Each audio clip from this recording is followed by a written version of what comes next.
Undang-undang Pemilu menyisakan persoalan diskriminatif. Inilah yang memancing Partai Baru dan Parpol Lama yang tidak lolos Pemilu 2009 menggugat ke Mahkamah Konstitusi. Bagaimana tidak, verifikasi parpol peserta pemilu hanya untuk parpol baru. Sementara parpol yang saat ini di Senayan tidak perlu lagi diverifikasi untuk ikut Pemilu 2014 mendatang.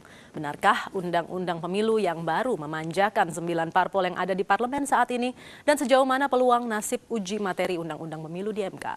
Kami akan membahasnya bersama sejumlah narasumber. Ferry Murshidan Baldan, Ketua Bapilu Partai Nasdem, MS Ka'ban, Ketua Umum Partai Bulan Bintang, Nurul Arifin, Wakil Sekjen Partai Golkar, dan Irman Putrasidin, pakar hukum tata negara. Saya akan ke Pak Ferry terlebih dahulu. Apa sebenarnya keberatan dari Partai Nasdem terkait pasal 8 ayat 1 ini?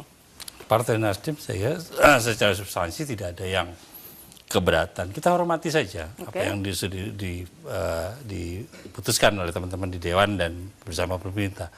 Tapi ketika masuk pada soal bahwa verifikasi partai untuk menjadi peserta pemilu itu seolah-olah tiba-tiba menyisakan sebuah perlakuan diskriminasi. Pertama, aturan threshold yang digunakan padahal untuk hasil pemilu 2009 masuk parlemen tiba-tiba menjadi jembatan untuk ikut pemilu berikutnya.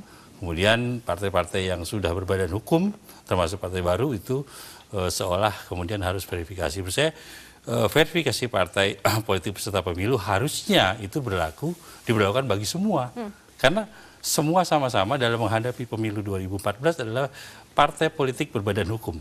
Ya, persoalan 2009 sudah dihormati dan mendapat reward dengan PT 2,5%. Sudah ada yang di parlemen, tidak ada yang di parlemen. Nah, mari masuk ke pemilu 2014 dengan membangun fairness, sehingga apa yang harus kita lakukan adalah memverifikasi semua partai politik untuk bisa ikut pemilu. Ini juga saya kira berkaitan dengan pesan dari undang-undang partai, di mana ada pembobotan yang luar biasa, di mana partai-partai politik itu harus memiliki kepengurusan di 100% provinsi. Ya. Dan itu saya kira pesan itu saya kira menjadi bagus ketika dia diterapkan. Jadi kita mengupdate, kita melihat bahwa sistem kepartaian kita yang diberikan kewenangan luar biasa, dia harusnya juga mau diverifikasi, diupdate kesiapannya. Jadi jangan kemudian kewenangannya membesar, tapi kemudian seolah-olah ketika mau diupdate, mau disegarkan dan dituntutan untuk penguatan sistem kepartaian itu tidak mau. Saya kira kita ingin bahwa semua partai politik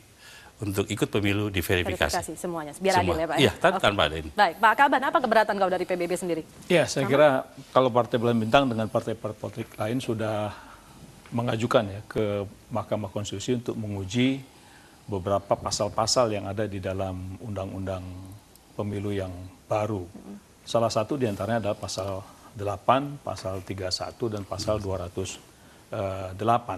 Jadi secara singkat memang kita menilai dari awal bahwa pembuatan undang-undang pemilu ini cenderung ingin membuat privilege tersendiri kepada partai-partai politik tertentu. Nah, dalam ruh Undang-Undang Dasar 45 itu kan bahwa semua itu institusi apapun sama di hadapan hukum, tidak terkecuali partai politik. Nah, kita lihat di dalam pasal 8 itu nuansa diskriminasinya ada.